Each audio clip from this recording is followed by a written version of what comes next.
മറ്റൊരു വലിയ പ്രതിസന്ധിയുമായി ബന്ധപ്പെട്ട വാർത്തയിലേക്കാണ്. റേഷൻ വിതരണമാണത്.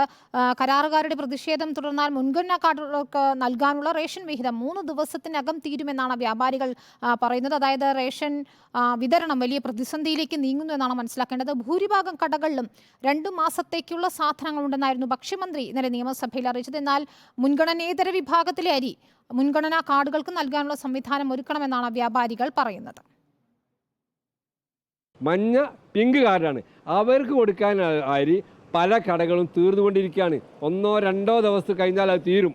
അത് തീരുമ്പോൾ ഈ പഞ്ഞ മാസങ്ങളിൽ ഏറ്റവും ദരിദ്രർ ബുദ്ധിമുട്ടും. ഈ ബുദ്ധിമുട്ട് ഒഴിവാക്കാൻ സർക്കാർ ചെയ്യേണ്ടത് നിലവിൽ റേഷൻ കടയിൽ മന്ത്രി പറഞ്ഞ സ്റ്റോക്കുള്ള അരി ഇ-പോസ് മിഷനിൽ അതിന് ക്രമീകരണം വേണം. ഒന്നുകിൽ മൈനസ് ബില്ലിംഗ് ആക്കി ഇത് കൊടുക്കാനുള്ള സംവിധാനം ഉണ്ടാക്കണം. ശരി, സിനോജ് തോമസ് നൽകും വിവരങ്ങൾ. സിനോജ്, റേഷൻ വിതരണത്തിൽ ഒരു വലിയ പ്രതിസന്ധിയുണ്ട്. ഈ കുടിശ്ശിക എന്ന് പറയുന്നത് ഇതുവരെ നൽകി തീർത്തിട്ടില്ല. മന്ത്രി ഇന്നലെ പറഞ്ഞ കാര്യങ്ങൾ ശരിയല്ല എന്നാണോ വ്യാപാരികൾ പറയുന്നത്? അവർ കടുംപിടുത്തത്തിൽ തന്നെയാണോ?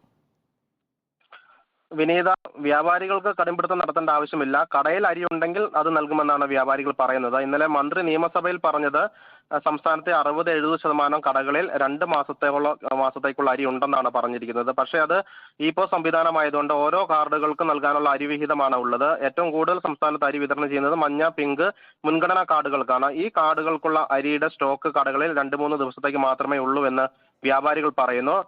ബാക്കിയുള്ള അരി വെള്ള, നീല കാർഡുകൾക്ക് നൽകാനുള്ള അരിയാണ്. ആ അരി മഞ്ഞ, പിങ്ക് കാർഡുകൾക്ക് നൽകാൻ വേണ്ടി സാധിക്കുന്നില്ല. നിലവിൽ കരാറുകാരുടെ പ്രതിഷേധം തുടർന്നു കഴിഞ്ഞാൽ മഞ്ഞ, പിങ്ക് കാർഡുകൾക്കുള്ള അരി തീർന്നു പോകുമെന്നാണ് വ്യാപാരികൾ പറയുന്നത്. അതിന് പരിഹാരം കാണാൻ വഴിയുമുണ്ട്.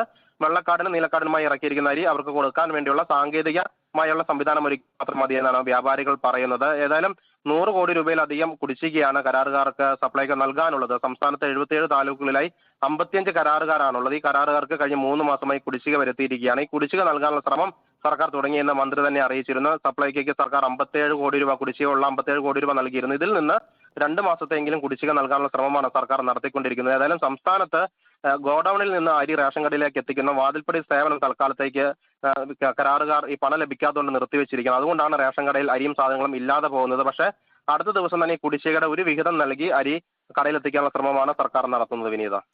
ശരി, സിനോജ് തോമസ് ആണ് വിവരങ്ങൾ നൽകിയത്.